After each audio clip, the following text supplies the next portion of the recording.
Сәлем ертегілер елінің кішкентай тыңдармандары. Бүгін сендерге айтылатын ертегіміз соқыр күйші деп аталады. Баяғы өткен заманда бір соқыр күйші болыпты. Ол халық арасында қобыз тартып күнелтіпті.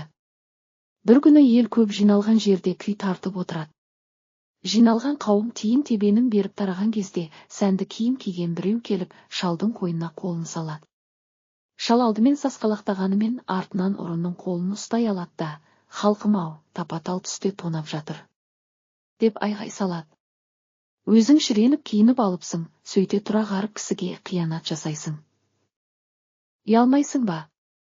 деп жұрт шуласады. «Мен шалдың қалтасына садақа салмақ болып едім, қолымды ұстай алды», дейді ұры. Халық шал мен ұрыны қазының алдына апарады. Екеуін тыңдап болып, ұрыға ашуланған қазы ақыра бастайды. Сол кезде ұры ұялмастан: «Мырза, менің әке-шешем бай. Қайдағы бір соқыр шалға қиянат жасап не қылайын?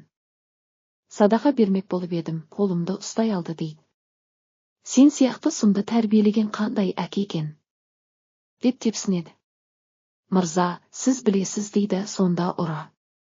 «Сенің әкеңді де дарға асқызамын», деп ақырады қазы.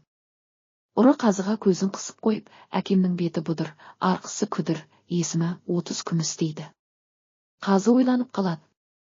Біраздан соң ұры мен шалды қаматып тастайды. Қараңғы түскен соң қазы мен ұры кездеседі. Ұры қазыға 30 күміс теңге санап береді. Ертеңіне қазы соқыр шалға: «Сен кәрі қақбас, адал адамға жала жауып жүрсің», деп зіркілдейді. Шал жауап қатпай отыра қалып жерді қазып тыңдайды. Бұған қазы таңданып шалдан оның мәнісін сұрайды. Шал басын көтеріп: «Кеше осы жерде әділет төрелік айтып еді. Сол әділет 30 теңгенің салмағын көтере алмай жердің тесігіне түсіп кетіпті. Не сол әділетті алам, не 30 теңгені алам», деп жауап береді. Қазы өз қателігін мойындап ұрыны жазалайды. Соқыр күйшіге үлкен сый жасап, ат мінгізіп аттандырып салады. Ертегі ұнаған болса, лүпіл басуды ұмытпаңдар. Келесі кездескенше сау болыңдар.